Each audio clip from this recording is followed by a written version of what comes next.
Trout fishing at Turner Falls. Well, headed up to Oklahoma Saturday, December 5, 2015 for a chance at some rainbow trout. They'd stocked the area, and here's a view of the area where we parked. This time was a little bit different. They stocked the area that's above the waterfall versus below the waterfall, so a little bit different for us. First time ever fishing this area. So we started out things fishing by one of the dams, and sure enough, we start getting a bite. We get this one hook up, and he's on there. We're feeling really good about it, but unfortunately, he ends up throwing the hook on us. Oh well, can't get them all. That said, went ahead and kept going for it and see if we can get another one to take, and sure enough, we do. In this case, we're using a strike indicator under a olive near deer, and in this case, we're just watching the indicator go along the stream flow, and we can feel the tug, and we set the hook. And in short order, we got this guy close enough to get a view. Cool stuff. So things were looking promising, but then it kind of got tough on us, so didn't get any more bites after that. So we headed up just a little bit further up the river to another dam, and we got another trout to take.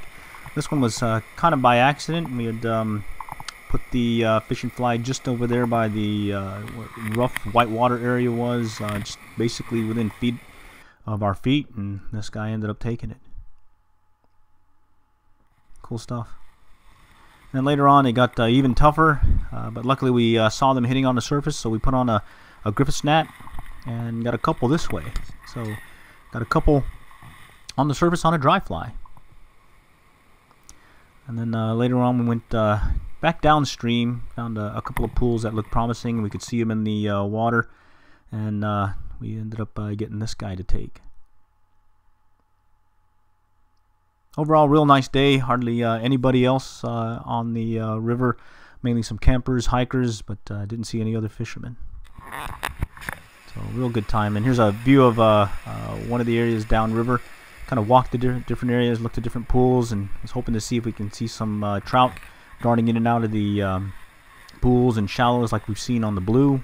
In this case, it's tough to see them. But we did eventually find one. So here's another one. And then we started working further downstream, where it got a little bit more calmer, and we started hooking into them. Got some really nice ones to take, but unfortunately had a hard time keeping them on the hook. In this case, we're using olive near deer. There's a jump. There's another jump. We almost got them in. Almost, and sure enough, we do have them. It's just that didn't use the net, and here's a classic example of why you need a net. There he goes. Dropped right in the water, so we're just watching him flop around, and then he goes. Oh well, still having fun. So let's do it again. Again, that olive near deer that we're working.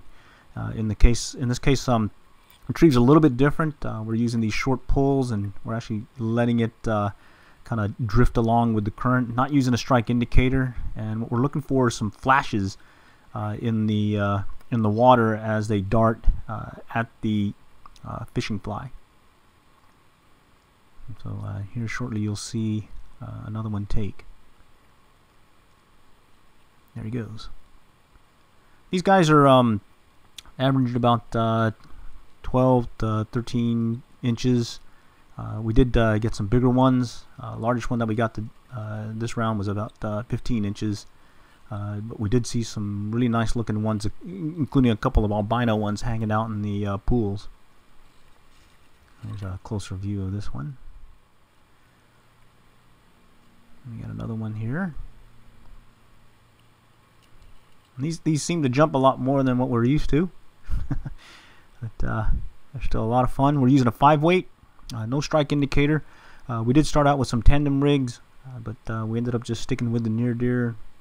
We did try a whole bunch of other fishing flies and different colors and whatnot, and it seemed like that olive near deer was the key. And there's a good example of one being lost. That one was much bigger than what we were normally catching. And so the colors were that olive near deer, and then later on an orange and white near deer ended up taking them.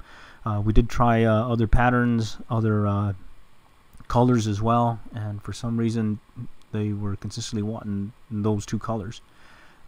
We'd see them look at the fly and turn away, but for some reason, as soon as we switched over to that pattern, the olive pattern, they started taking. We also noticed we did try switching up. We were using 4-pound fluorocarbon as a tippet, and we switched to a 10-pound monofilament, and because we kept breaking off on some of these guys, and unfortunately we weren't able to get that consistent hookup that we were getting with the 10-pound or with the 4-pound fluorocarbon. Alright, here's a view where we just decided to wade into the water and see if we can get a little bit closer to them so we can get over this log. And we had some problems with that log. We ended up losing several because we just couldn't get them, or at least work them over that log before they broke off. And so I decided to just go ahead and go in the water and see if we can get them to the net and work them over that log. In this case, we did get this guy. There's a closer view of him. And then ended up getting another guy. So that wet wait or the waiting did help out. Finally got one of the bruisers that we keep losing. I got him on a olive and orange near deer. Took a little fight here, but we got him in. This one's the 15-inch trout. There's a closer view of it.